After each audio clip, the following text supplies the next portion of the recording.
Life isn't perfect, and neither are we. Nope. But we know how to face our fears And have some fun. and talk about all the messiest things of life. Like the messiest things.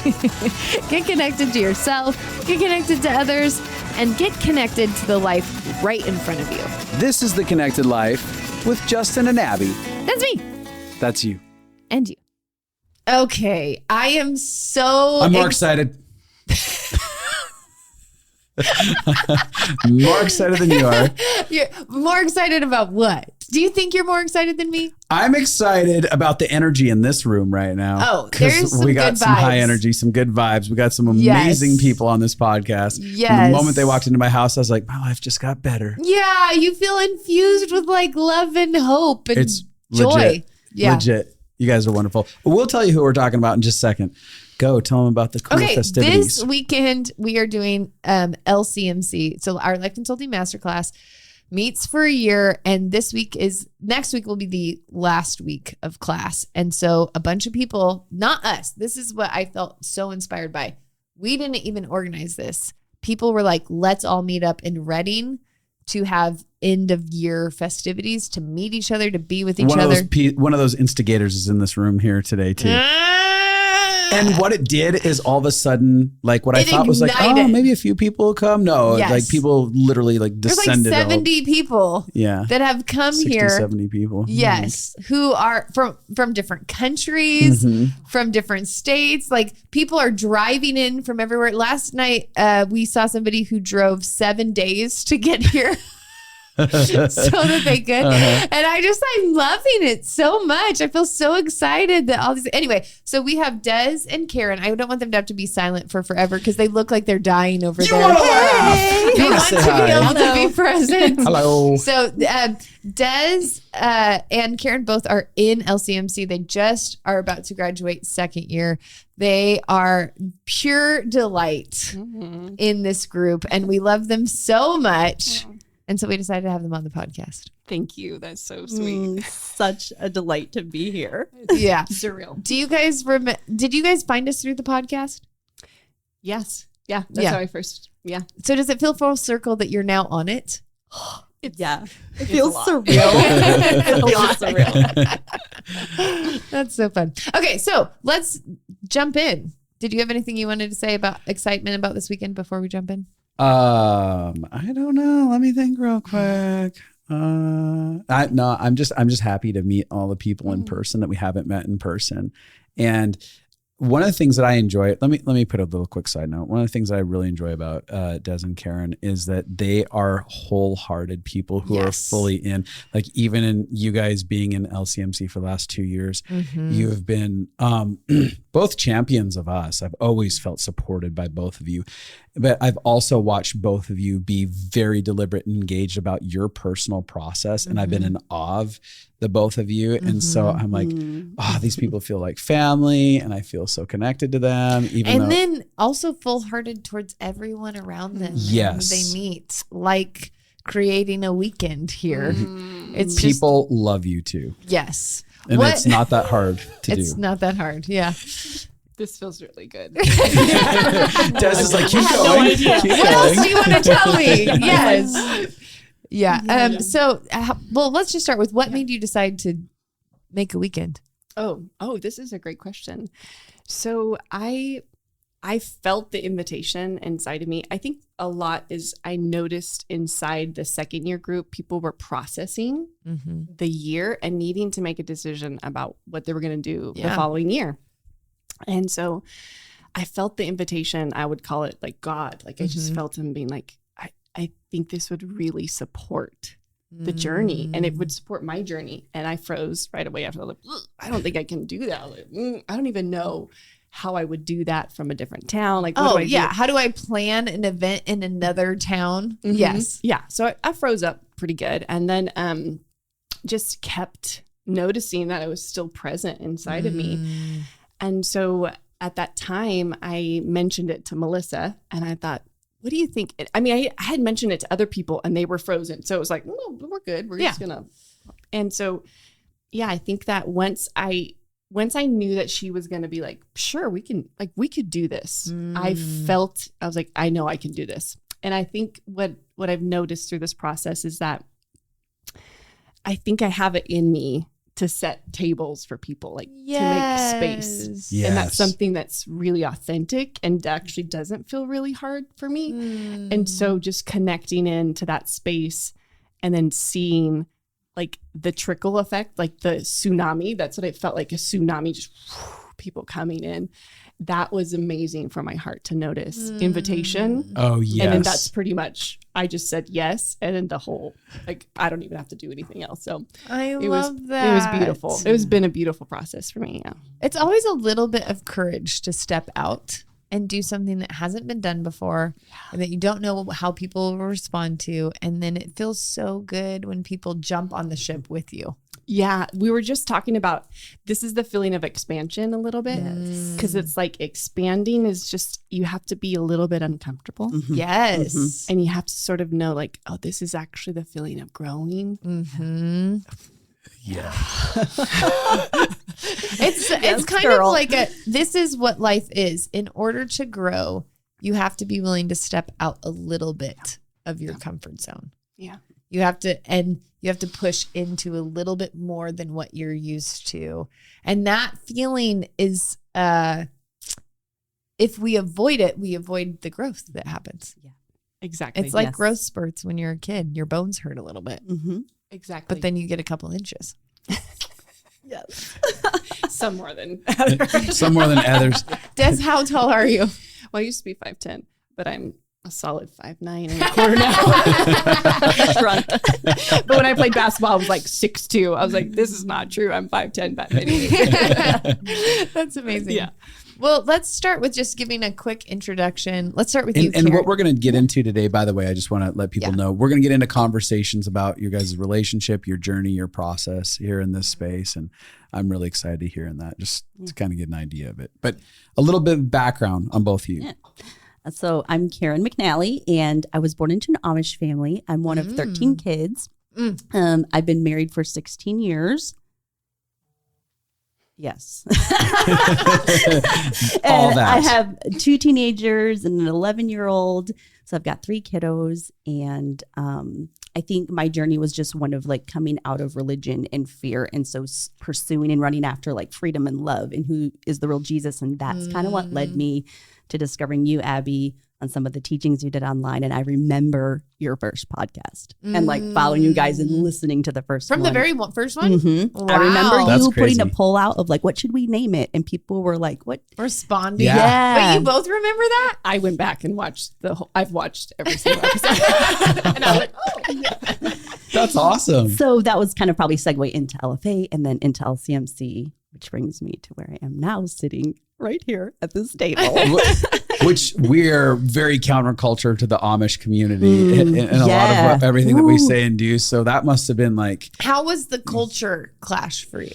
So I'd been on the journey, right? So it was a slow. You've been Yeah. deconstructing Yes. for years, probably. Yes. It's probably been 10 years. Wow. And so, there was just this moment where like what I believed and what I felt wasn't adding up. And it was so tormenting at some point that it pushed me to go, okay, I know God is real, but like, who is he? Right. And so that was the journey. And so this culture, violently opposite. I mean, everything's not black and white. Yeah. Everything's not right or like there's Right or nuance, wrong. there's an openness, Yeah. there's expansion and the presence of unconditional love aside from performance. What?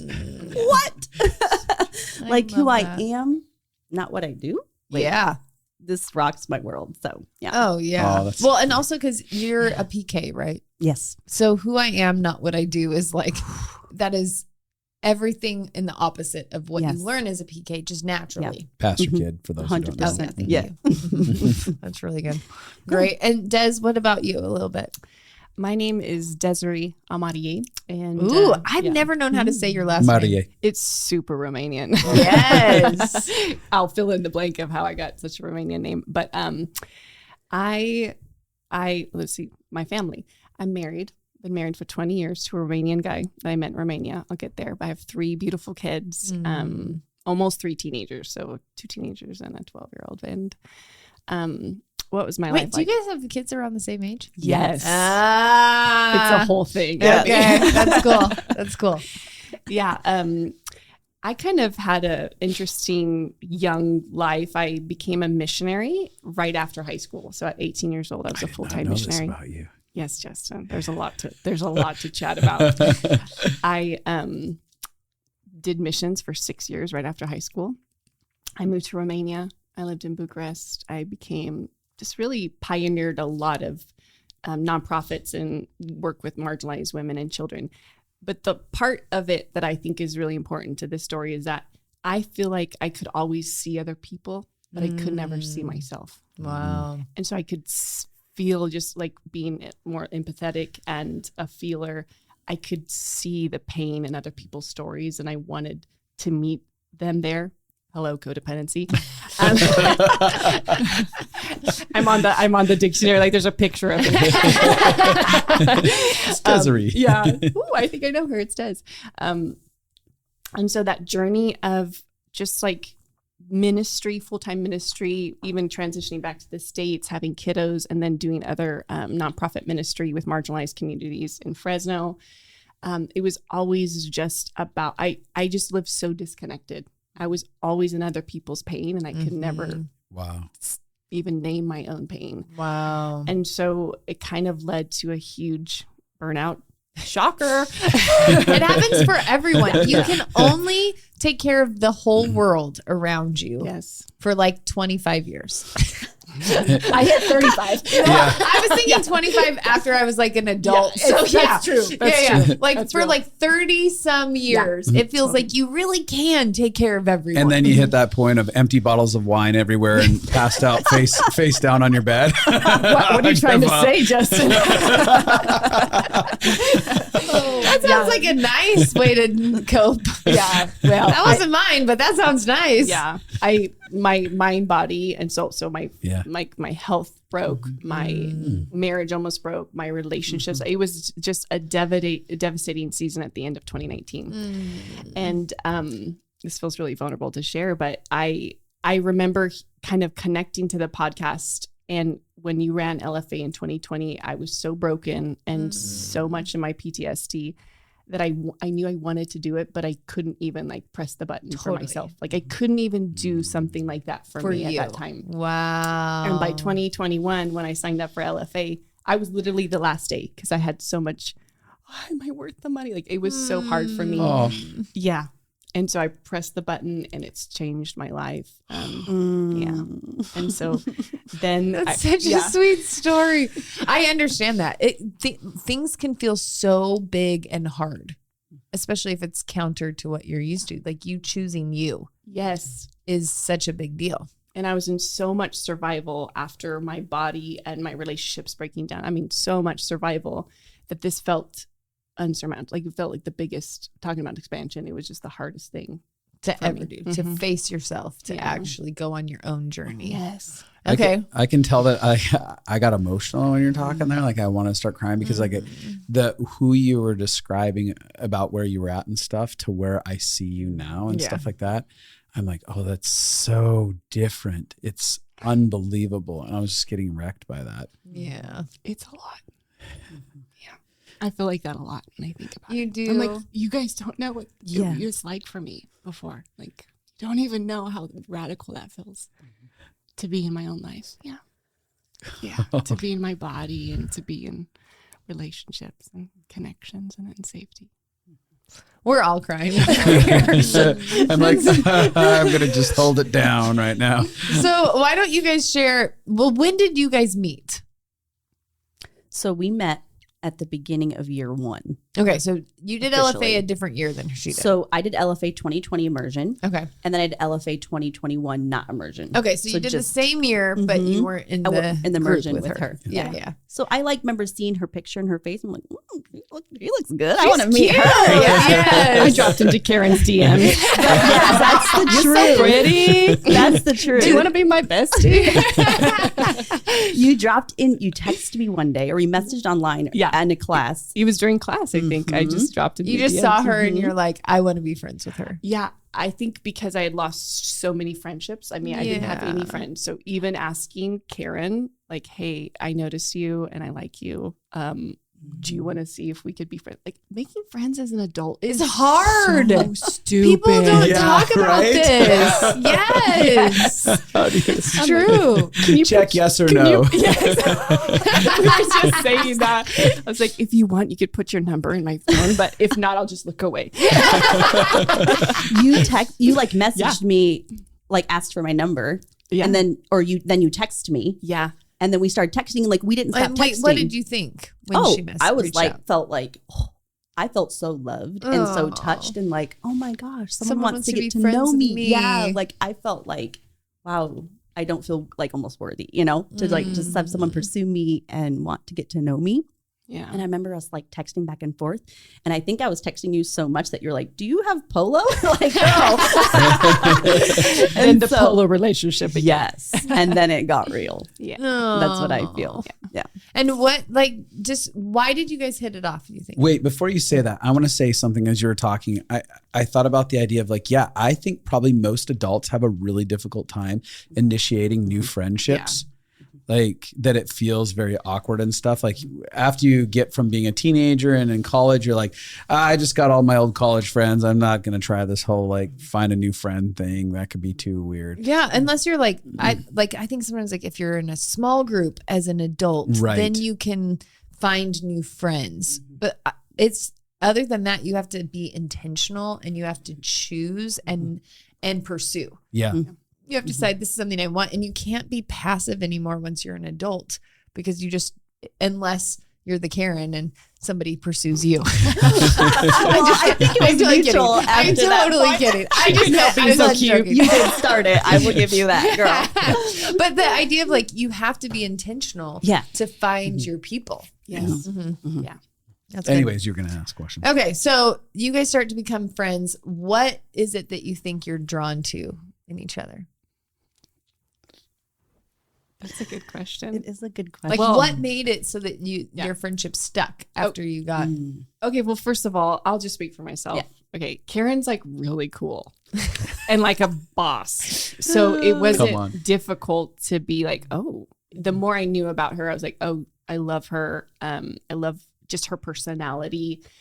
I actually really connect well with Enneagram 8 ladies. I'm like, hello. I feel like I just know what they're about. Like if they like you, you know you're okay. Yeah. And if they don't, that's okay too. But it's like, so I think that brought safety. Like if I think about it now, I think when I knew that she was good with me, that also brought safety for me to keep going. It's kind of a lot of that kind of touch base and then keep pushing in. But I think because I was thinking about this, I think because we had our own small group called LCMC, we had like a culture. There was like a culture and kind of an understanding of we were going through personal processes, but we had a way of kind of knowing how to relate to each other in a really deep way. And we knew how to like really be vulnerable and then show up for each other, which let's just be honest, having a friend that's a life consultant is a really good idea.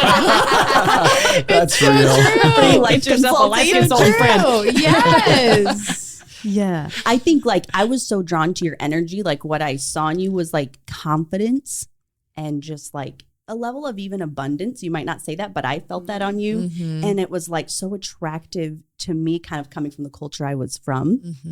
And I think too, like as we started to share, like what Des was saying, there was such a framework of like, we're in an environment where it's like celebrated to be messy in a sense. Like, and so to start a friendship with that framework. Yes. And like, if you trigger, I know that you're powerful and you can take care of you. Yes. Right. And so there was this safe. like safety. Yeah. Like a safety of like vulnerability.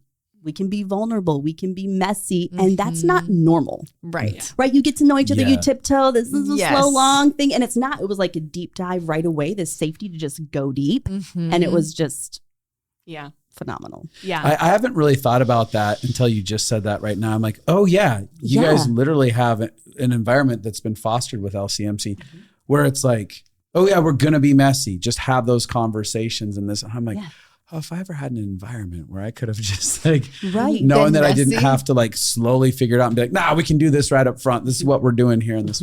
Well, I think there's something like, I found this a lot with Pizzi, having somebody that I can own how crazy I am that I know That's is real. going to love me Yeah. through it. There's something like I will call her and I'll be like, so I'm realizing that I avoid this emotion at all costs, including getting like defensive and bitchy. And I didn't realize that I did that. And I had this conversation with Justin and I have to eat my crap because instead of going and regulating, I just bit the bait. And like having somebody that you're like, you can tell on yourself to, who understands that humanity is messy and understands why we do what we do and isn't judging you. Like a judgment, the ability to be known in your mess without judgment, knowing that somebody is going to be fighting for you and love you. And like Pizzi, she's not going to coddle me. She's not going to be like,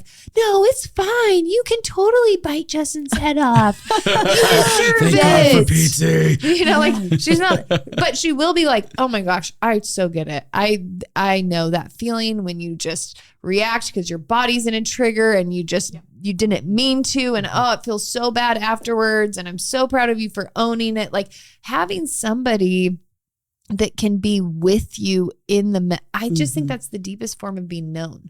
Yep. Like I have a lot of friends, once you are able to tell on yourself or share fears or share your vulnerable emotions, it's a different level. You guys are giving each other the eyes. What does that mean? The eyes and the hands. Go ahead. I know think you're that like, was a part of our history. Like when you're saying that, I'm like, oh yeah, that was definitely part of the bonding. I think as we, began to build in more safety, we really did share. And what I think was so healing inside of my codependent nature and other friendships that I've had, that I knew that Karen wasn't going to fix me. Like I could be really honest and she would push and she'd ask a question. Yep. She'd let me have this space. Right.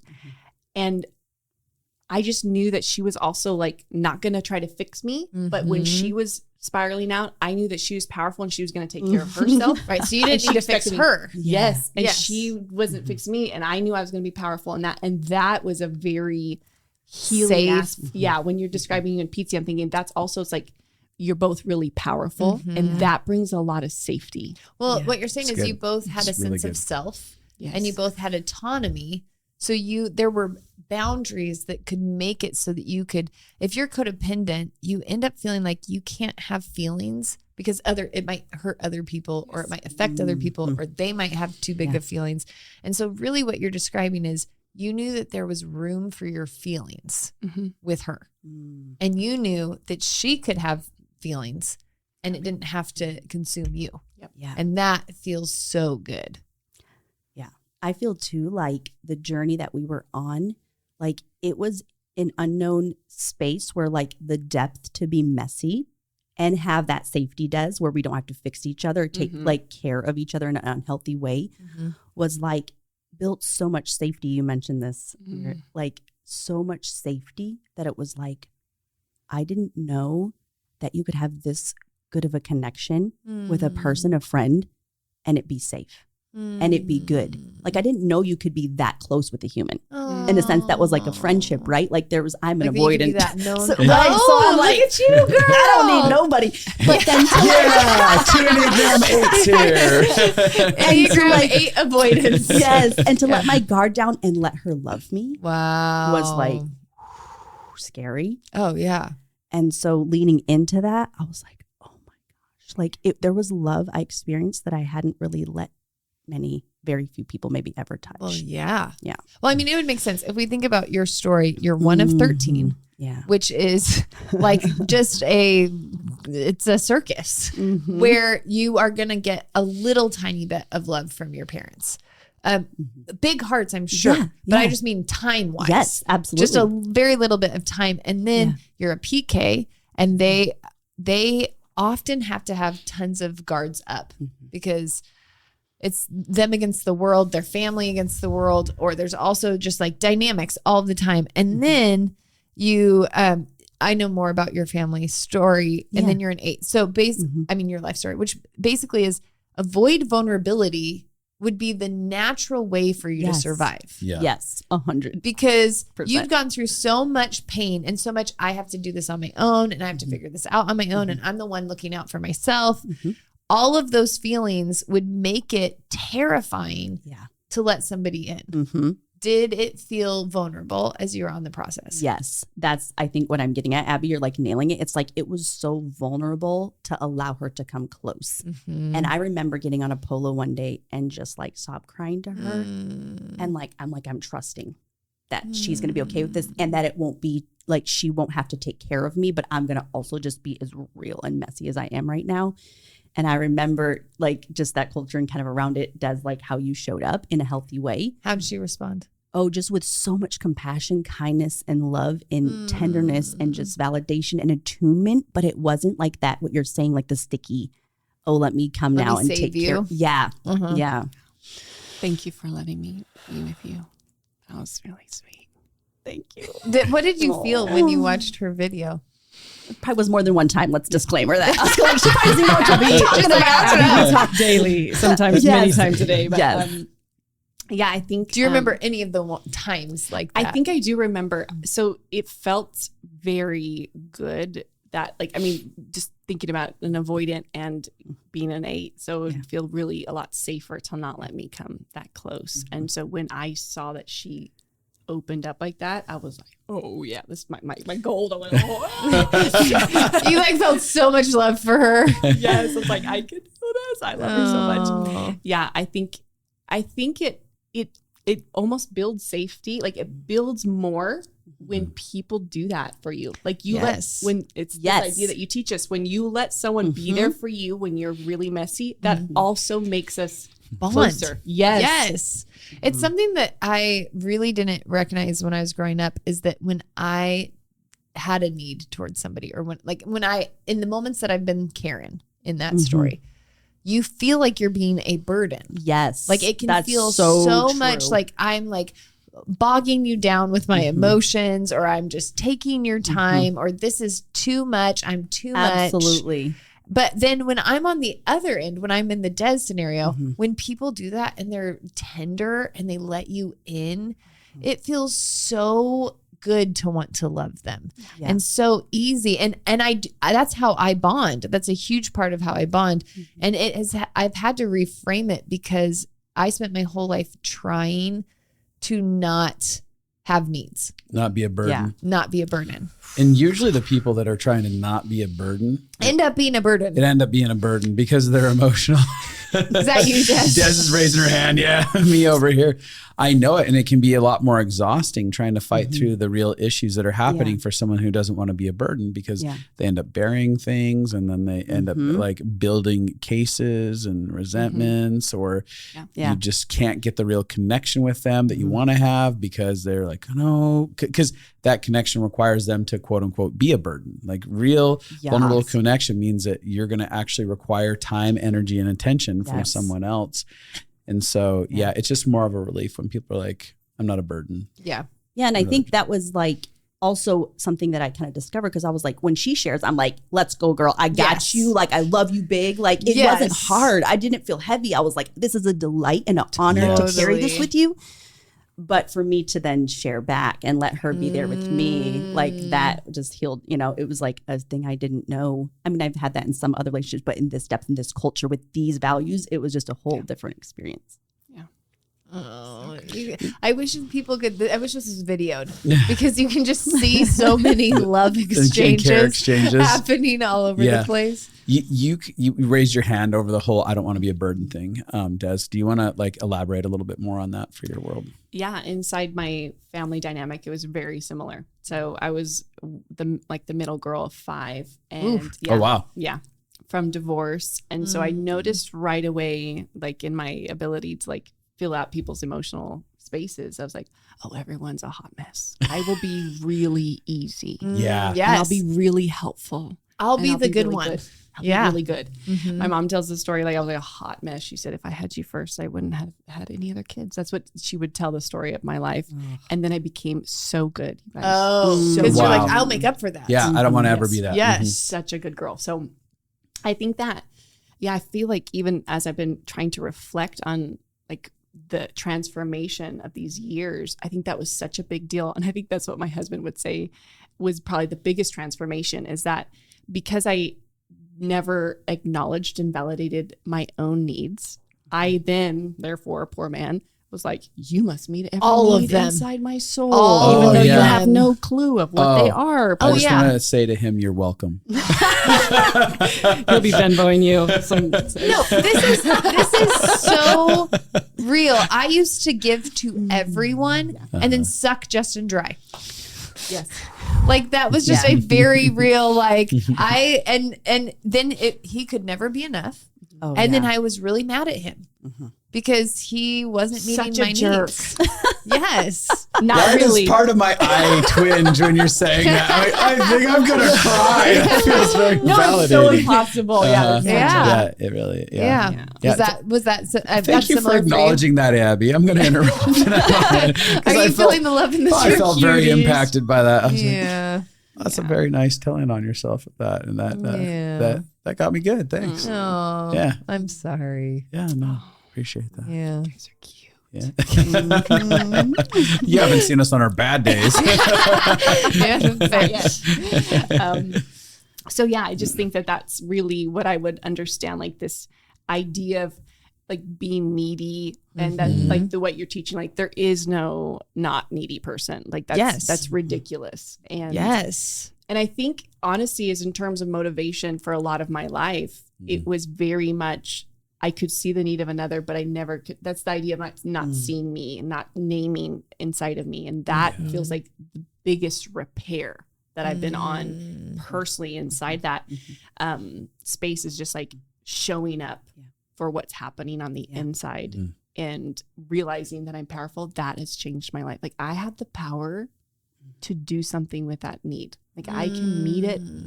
I was never taught that, you guys. Like people do not teach people that. It's transformational inside this space. And so even like if you think about the pendulum swing of like, I don't need anybody, which I probably swung. I'm like, I don't need anything from my husband. I don't need anything from anybody in this, like after losing all my friends too. So Right. like, in this relationship of like inching towards each other, of being really vulnerable.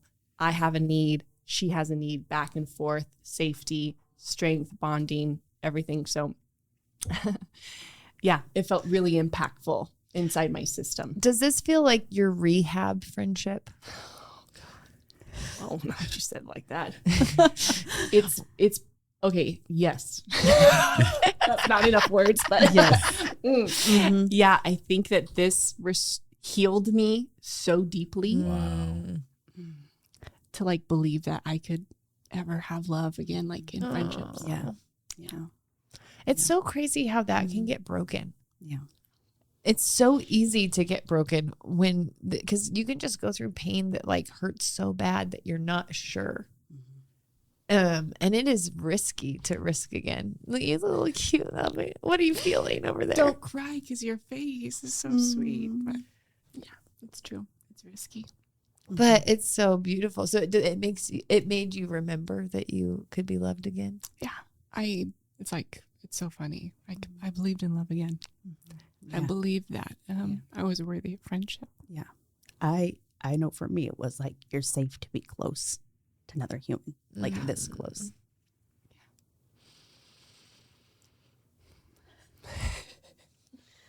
Oh. It's been a lot. And the thing about, I was just thinking about this idea of friends. I mean, obviously Karen's got lots of friends because she's a badass. Sure. Yes, but Sure. let's disclaimer, like avoidant. That's my history, right? So I do have good close friendships, but there's still like the closeness, like I'm saying, to like really let that guard down and not kind of hold those boundaries where I'm like, oh, that like, oh, too close, stay back, Like run away. like run away.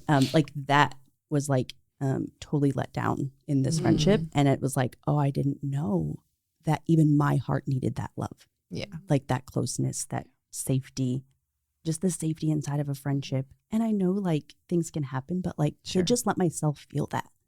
It's like something I honestly can say had never felt before. Yeah. And we had never met each other, you guys.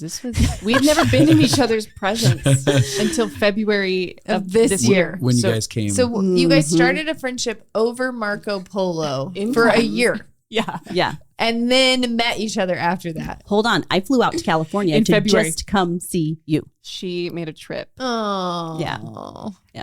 And then the following month is when we Yes. actually rendezvoused again in Reading. But yeah, we'd known each other for probably 12, 13 months and we had never met. Wow. And so we were besties before that. And that's what's kind of phenomenal, like without even physical presence, the Yeah. amount of closeness. Mhm. And that was a whole nother level of friendship when she made that effort and to come see me. that must have felt very really a big deal on your end, Karen. Yeah. To go I'm going to go out here. and avoid being like, I'm going to go travel out and hang out with this friend. I remember her saying, you want to come stay at my house? And I was like, I think I'll get a hotel. I got a hotel, just like in Kent, you know? Me and you both, I would have done the same thing. 100%. I was like, oh, okay. Well, and then I got there and I had such a good time.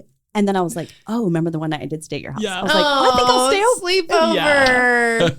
I let her do her thing. I was like, whatever.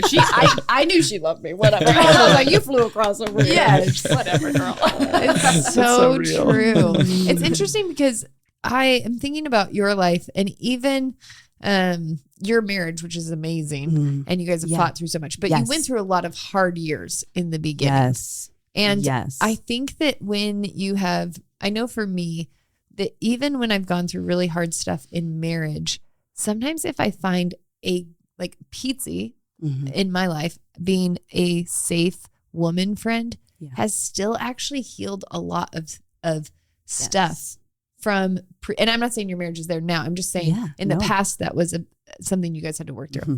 But I know that for me, because when you're talking, I'm like, the feeling I have is like, there's a softening even deeper than just like a friendship. Like I can feel that in my own life. Yeah. Where Pizzi can love me in a way that can still hit a spot that was a pain point from Justin. Yes, because it opened me up to the safety I could feel in my body with someone. And I can definitely say, like with my husband, I'm like, oh, there was this moment when I was in the kitchen with my husband and I was like, I feel so safe with him right now. And it, like I started crying and I described him like, so like, it's like that opening, like you're saying, there's a softness where it's like, okay, there's safety in me and I can feel that with other people. That's amazing. Yeah. That's really cool. Wow. Okay. Well, do you guys want to talk a little bit about what LCMC has been like for you guys? Yeah. I think it's like this challenging marathon. Accurate. Like, also, we did the worst thing ever to your year, which is we did not have a break. I know. We think that all the time. We're like, we broke them. We broke ourselves them. and them. Yeah. We're We had special. no idea. We're special breeds. Yeah. It is a marathon, back-to-back years with no break. We don't do that anymore. Yeah. Yeah, I think I'll just kind of talk a little bit like trigger logs, like that journey was just so intense. And I'm just going to kind of snapshot it. But I think having a friend inside of LCMC that we were so close with, it was like when I'm triggering out of my mind, she has some perspective. Yes. When she might be triggering, I perspective. And we had that language of like, don't jump in each other's bandwagon or trauma trains or, whatever. Yes. And so it was like, oh, let me see the lens you're seeing this through. This is what's coming up for me. Then she would have a different perspective. And I was like, okay. Oh, wow, you didn't see that at all like that. Okay. And it opens you up to not get stuck in your black and white. Yes. Just one, I can only see one thing in front of me. I love that. And so having that support and then just the championing and cheering each other on, I think there might have been times that have been like, dude, like I'm out. Deuces, I can't don't do know. it. Yeah. Like, am I even growing? There's those feelings of like fraud. What am I doing? Have I just thrown it Especially all? first year, right? Yes. And so for her to be like calling out the goal, like, oh, I see you're getting this, or like she would share and then it would connect a dot for me. And it was like, it was so rich to have someone really close with you walking beside you. It was like a sister grabbing your arm and going, when you're low, I'm up. When I'm low, you're up. And so it just was such a like kind of like fuel to get through the journey. Yes. And then getting into safety cues was just like safety and resource, like that changed my life. And I think is where like the expansion is happening now, kind of as it's so good. Yeah, even being able to have the language of safety, realizing that that's what we had this whole time, and then letting it affect Impact us, being you. like, oh yeah, because we do a lot of connecting the dots, Mhm. you know. Yeah. And I'm like, oh, and then she's like, and then she asked me a question, and then we start to. It's like we're learning together Mhm. in LCMC. Mhm. And I think I was just thinking, I agree with everything you said, Karen, but and also to add, Yeah. like in class, to have a safe person when we were triggered. Gosh, yes. Yes. You could like text and be like, how are you ever going to get this? That person's triggering me. Yes. And then she'd be like, why do you think that's triggering you? No, literally, Karen McNally's question. Why do you think that?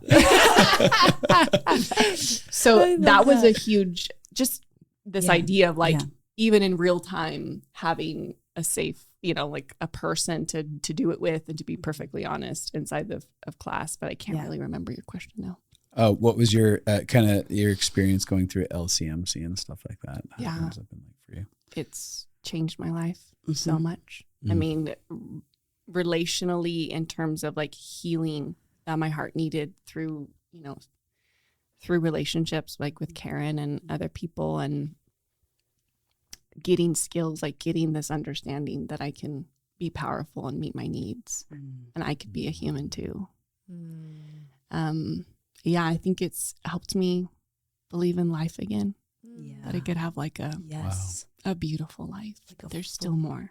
Oh. Yes. That feels like an invaluable gift. Oh, Like we can live a little more fully alive. That's like legit. Yep. Yeah. LCMC's meant a lot. Yeah, it's been a big deal. I've been so grateful for it. Oh, you guys are so tender. We're all crying over here. I'm sitting here being like, oh, I know you guys are. I feel so impacted by that. You Yeah. sharing about that.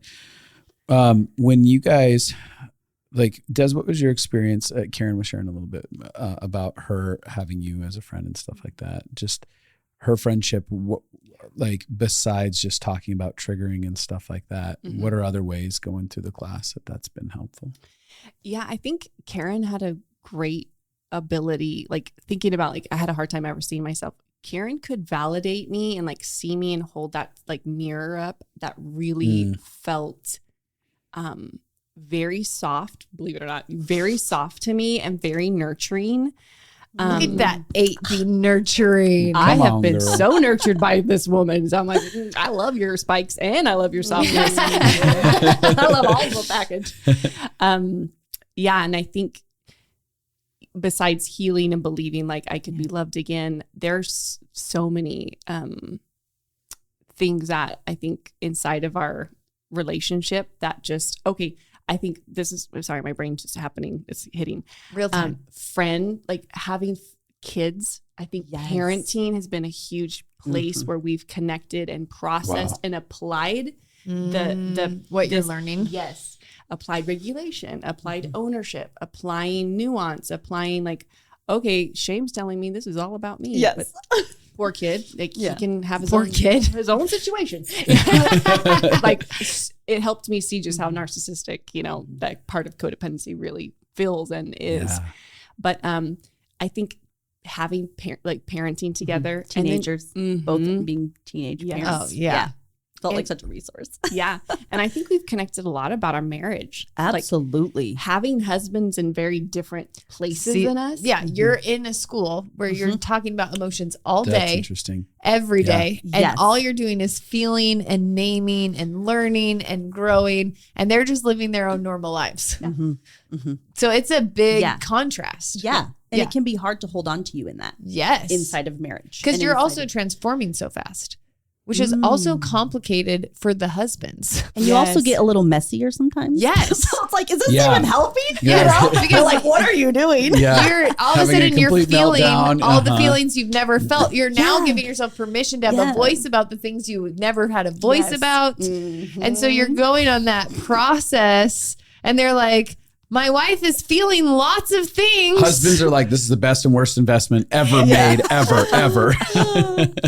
100%. And I think to have the balance, like I feel like our husbands probably help us with that, but Yeah. also having like being able to share and care and understanding, oh yeah, that there's a little part of like just chilling out from the whole thing that just to kind of let it be what it is and let them not be on try their to, journey. not try to fix it or get Yeah. them to where you're at while you're at it. Yeah, I think I feel super grateful for the transparency, the vulnerability Yes. that we shared in that space over Yeah. the last couple of years too. It's meant so much. Yeah. Not feeling like you're alone in it, like the wifing husband thing.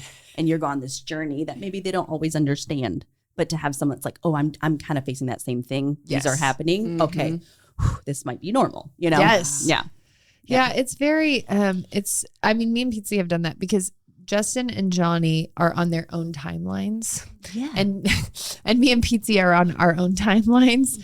And what you need is somebody that gets your timeline, but then also reminds you to give them their timeline. Yes. And then also reminds you that even if they're not doing what you want them to be doing right now, you still don't have an excuse to not do what you need to do to own you. Like there's so many times that like Pizzi's like, yeah, I know it's such a bummer that, you know, like in the beginning when I started triggers, Justin was very against using trigger language. And I was so mad about that and wanted him to be on that journey with me. And Pizzi would be like, yeah, but you still have to just own your triggers. Like it doesn't really matter if he's owning his or not yet. And he owned a lot of things. So I'm not saying he didn't own things, but I'm just saying Yes. It's inside okay, we'll of talk that. about this later. But like there was a real Yeah. conversation where it was like, I felt so seen by her in the journey with me because Johnny was in the same place. They were both a little more resistant in the beginning. Obviously now they're not. But then we also had to be like, we have to sort out ourselves. Yeah. We have to own, like so many times of being like, okay, I have to go tell him that I triggered, even though I don't know that he would come tell me he's triggered, you know? Yes. Like, but that camaraderie is the way that I could do that. Yeah. Yeah. It's like a radical ownership on your part, no matter what. Yeah. The And other I person does can it. own more when I have somebody who loves me in that. Yes. You know, like I have the courage to go Yeah. own something with Justin when I have Pizzi being like, I understand why you reacted that way. I love you. I've reacted that way before. It makes sense. You make sense. I see how hard you're trying. Yeah. When you have somebody that sees you on that level, it's so much easier to then go and own something with someone else. Yeah. And I think it's exactly right. Like this is such an intense, you're like signing up to go in and Surgery. yeah. Yeah. Yeah. And they're not going for it. Like, Yeah. And so to have the touch base of someone like understood, who understands your process and then holds the space for them and to be known like that and to like be understood helped me, I think, brave through these last 2 years a lot inside of this relationship. Yeah. No. Oh, go ahead. I was going to ask, have the two of you hit any bumps in the road where you've had conflicts? What does conflict look like? I was actually thinking about this yesterday. You go. What do you think? Yeah, I want you to go. Then so I think, I don't know. I think we've both had triggers towards each other. Yeah. But I Which think, is human. yes, yes. We've never fought, but I think there was like this understanding of like, ooh, I can feel maybe you're a little triggered. I can feel I'm a little triggered. And then we would just take our space a little bit. And it was like and Des said this, she's like, I felt like we were both powerful to like, I know you can take care of you and I'm going to take care of me. Wow. And then it just kind of flowed back together. It wasn't ever like a big discussion or a big blow up or like, I need to process this. It was just kind of like, ooh, felt that. I'm going to take care of my heart. She's going to be okay. And so there was like that healthy piece a little bit there. I think that is my opinion. I love it. I was like, no, we've never even triggered on each other. No, we're above that. There's like, there's something I don't know, apparently. No, yeah. I don't think we've actually done a huge conflict. Right. So that's interesting. So we might be calling you Abby. Goodbye. I will happily. Justin stirred the pot. Conflict happened afterwards. Yeah, it's normal. But also, if you are able to, when you're basically, if you're able to, when you're triggered, walk away and then come back and be honest. Yeah. I think most Yeah. conflict is diffused if you can be honest. Yeah. And then when you are triggering, not trigger at each other. That's the hardest part of marriage is that when we trigger at each other. But if you can trigger, come back to yourself and then talk through it, then you're going to be fine. Yeah. Like my conflict with Pizzi is much more minimal now because it took her learning how to be honest because she was very codependent and conflict avoidant, which created a lot of messes for us. So she's had to learn how to be honest. But now that she's honest and now that I've learned triggers because I would react at her. And so now we both can just narrate in real time. Yeah, I was going to talk about narration and just the ability, like it changes conflict so much to learn a style of communication that's narration, like that self-narration of like, I can tell I'm feeling scared right now. I can tell I'm feeling locked up. I can tell I'm wanting to be reactionary. I can tell that I want to put up walls and I want to run away. And even just stuff like that, like I can tell that something's shutting down inside of me. I don't know why in what just happened here in this moment. It breeds so much vulnerability right there inside of that. And it brings down so many defensive walls between two people. And it's like, okay, you're telling me a lot about you. You're not telling me a whole bunch about me. And I'm getting to hear about your world. And then I get to participate with you. Yeah. Conflict with Pizzi has completely changed once, like a lot of the things that we teach in the school, when we started implementing it, it now just feels like conversations.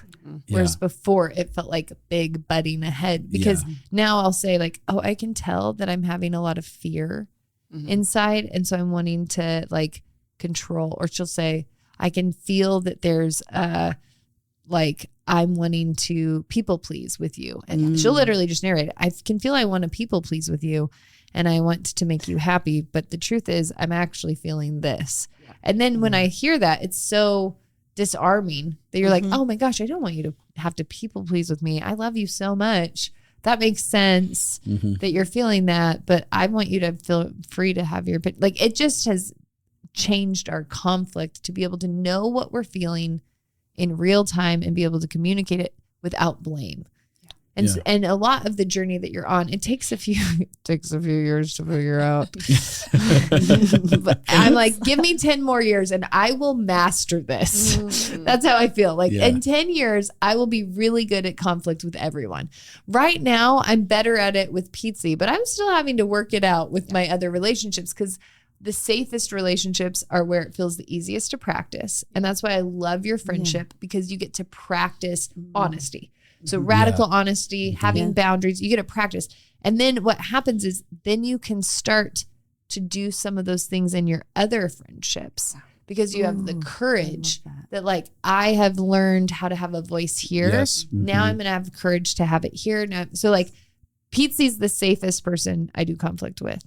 And then, I mean, you know, I'm not talking about marriage. I'm just talking about friendships. And then that gives me more permission to learn better conflict skills with other people. Because what most people don't know is if you can learn how to feel safe in your body and then in your friendships and in your relationships, you actually then will become safety for other people. But you can't do it backwards. You can't try to be safety for other people. Right. Like that never works. I mean, it works for 25, 30 years and then you have a breakdown and everything explodes. And so I think that feeling of like when you can actually learn to allow yourself to feel safe, it can spread. Safety can be contagious the same way trauma is, the same way that threat can be contagious. Like I'm listening to you talking about like you couldn't see your life, the beauty of what it could be. Now the safety in your body is more, the safety in your relationships is more, the safety in your hope for the future is more. Like it begins to build. Yeah. So true. Well, I'm so proud of you. Has it impacted your other friendships in LCMC? Like, have you guys, like, because of this, opened up to, like, felt ability to relate to other people or communicate? Yeah, I think I've grown. I think it's given me confidence. That's to keep opening up and letting more people in and then realizing, oh, I have space. Like there's space. Like there's space for all the people. I mean, whoever Not I choose, people, but whoever I'm choosing. But I think for sure there's been beautiful connections as time keeps going because of this, I the think healing that's happened. I think it's like that confidence, like, oh, this can happen again. Mhm. And even in like my personal close relationships and, In know, your where I home. live, Yeah.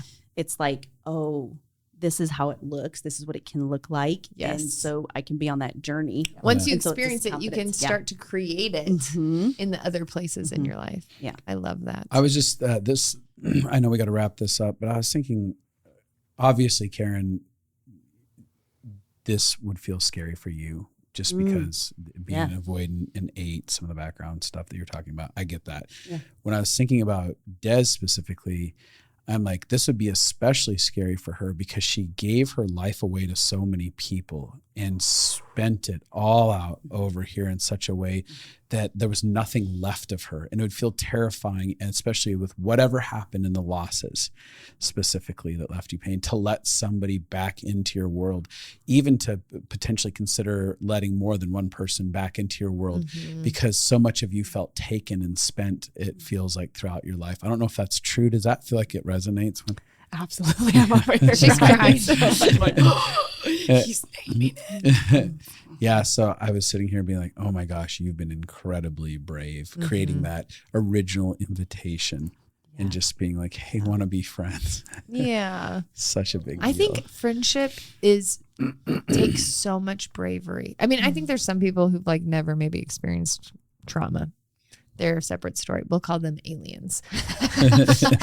Like I'm glad they exist. I just have never lived their life. Yeah. But for a lot of us who've had really deep relationship fractures or pain or had to protect ourselves in relationships, it is so brave to be vulnerable or to risk again or to still believe that love could exist. And to fight for a new normal, like the hope of like, could relationships be different than what I've experienced so far is it's vulnerable to even have that hope. Yeah. And to understand it and to be like actively pursuing it, like putting in the effort for this type of thing, you know, like, oh, I'm going to narrate to her all the time. Like, oh, this is what's coming up. This is what I'm feeling. This is what I'm noticing. And just like, it's effort. Like, it's like, where are you putting it? Whereas before it felt like I just needed to always empty, where this is like I'm choosing where I'm putting value and I'm choosing where I'm putting myself and to what level I have autonomy. Deliberate. Yes. It's a very intentional feeling to build relationship inside this space like that. Yeah. That's cool. I love that. Well, I feel so proud of you both. And I wish people could have I wish this could have been videoed because there was so much love that you could just see physically in the room. So much interaction and the energy in the room is so enjoyable to my soul. Yes. I was like, from your excitement, your joy, your play, to also like the tenderness and everything. I was like, I love this room right now. This is amazing. It's good for my soul. They both are, well, are you both consulting? I am consulting. Yes, you're both consulting a few people. So if you would love to meet with either of them, I mean, it would change your life. How do they find you? Instagram, email? Yeah. I have an Instagram, Desiree my name's kind of You're going to have to spell it. Yeah. Or I can also make it easy. They We'll just can put it in email the- us, Okay. or we can put it in the thing, and they can That's ask for you guys specifically Wonderful. if you want to get to know Karen more about or them. Des? Yeah. Yeah. I'm just saying to write their names in. Yeah, and you can email us at support@stumvalconsulting.com, and we can go ahead and send you all of their information if that makes it easier. Yeah. Absolutely. Perfect. If anybody is thinking about LCMC, what are your thoughts? Get you a best friend to do it with you. Literally. Yeah. Yeah. I That would would just be my say, advice. yeah, if you're taking the risk on you, when the time is right, I think I would just encourage you, take the risk on putting yourself out there and letting yourself heal together to share the healing journey. I would say do that. Yeah. Do that. Do you feel like, so it was a big choice for you to decide to spend money and invest on yourself? Yes. What do you feel about that choice now? I'm a badass. No, I feel so grateful for that. I feel so grateful for Des of 2 years ago, who was like, I know it's a lot, like just the turmoil and the defending internally of like, I'm so grateful that she had enough risk and bravery inside of her to say yes. Yeah. So thank you. Thanks, Des. No, she did so good. Mm-hmm. Well, LCMC starts in January, but there is a course that you have to do before January if you're So gonna, we have some prerequisites we Yep. throw you into. We need to get some applications in there now if you're wanting to do that as soon as possible so that you don't feel overwhelmed throughout the November and December. And we want you to be able to pace at a pace that feels nice and fun for you. We'll get you everything that you need to get rolling in there. And we have a video that you can watch, an information call from it. We have testimonies you can watch from people who've gone through it. Pretty much any, and we have a class that you can watch so you can see what class is actually like. Yeah, so if you want to check out one of the that, classes that you can check out in the link in the bio to this episode, and you can go ahead and watch one of those classes and then reach out to us as you need. Support is that what it is? Support at StumbbleConsulting.com. Yeah. And send this to your bestie. Yeah. Remind them. Yes. Send this to your bestie. Be like, you're my safe place. Yeah. Or send this to somebody that you want to be besties with. Be like, let's try. You want to be better friends? Check yes or no. Check yes or no. That's real. You too. Thank you for coming on here today. Thank it's you been a guys delight for having you in this having space. us. Thank you for having us. Yeah. We're Love proud you of you. both. And everybody out there, go away.